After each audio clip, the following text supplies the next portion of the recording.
Thelma, you've been waiting very patiently. Hello. Good morning, Secretary of State, and congratulations on your new role. I want to focus further on school funding and the school funding gap, Yes.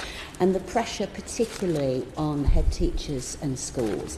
Currently, many of my colleagues are conducting a survey in schools, including myself, and some of those questions focus on funding.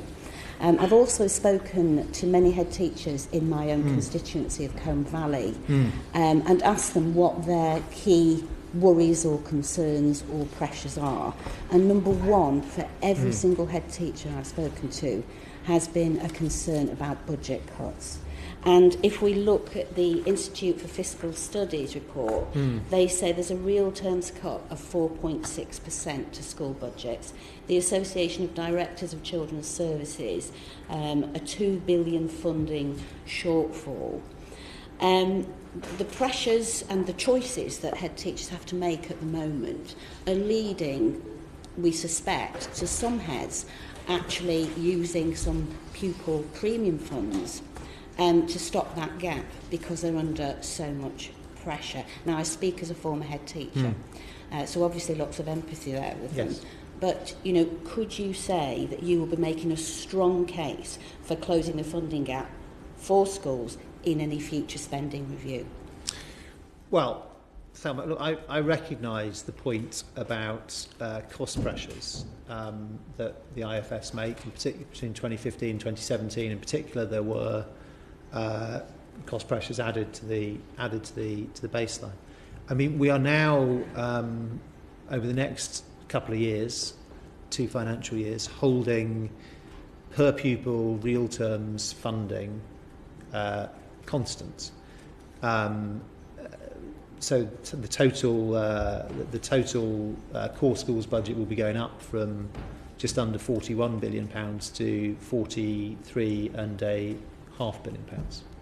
But the here and now for many head teachers is making a choice about dipping into pupil premium, laying off staff. You know, there are proposed redundancies. When in reality, those head teachers should be focusing on the teaching and learning and safeguarding of those pupils in their schools. And, you know, it's a commitment from yourself that any future spending review, you will really make a strong case that education and school funding is at the forefront of any funding. And I'd like a commitment from you for that. Well, look, of course, in the spending review, as in any spending review, I will be making the case for education and for the skills in the country. I mean, there's a number of different aspects to that. We talked about the National Retraining Scheme a little bit earlier. We talked about T-levels, of course, as well.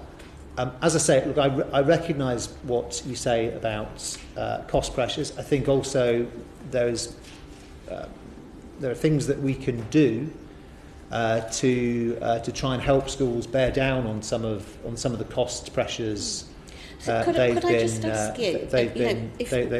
been facing. But overall, as I say, you know, with there is more money going into schools, and of course, by historical standards, I think it was also covered in the IFS report. By historical standards, I mean schools have more money, quite a lot more money than they used to per pupil. But of course, we try and do more, and quite rightly, we try and do more.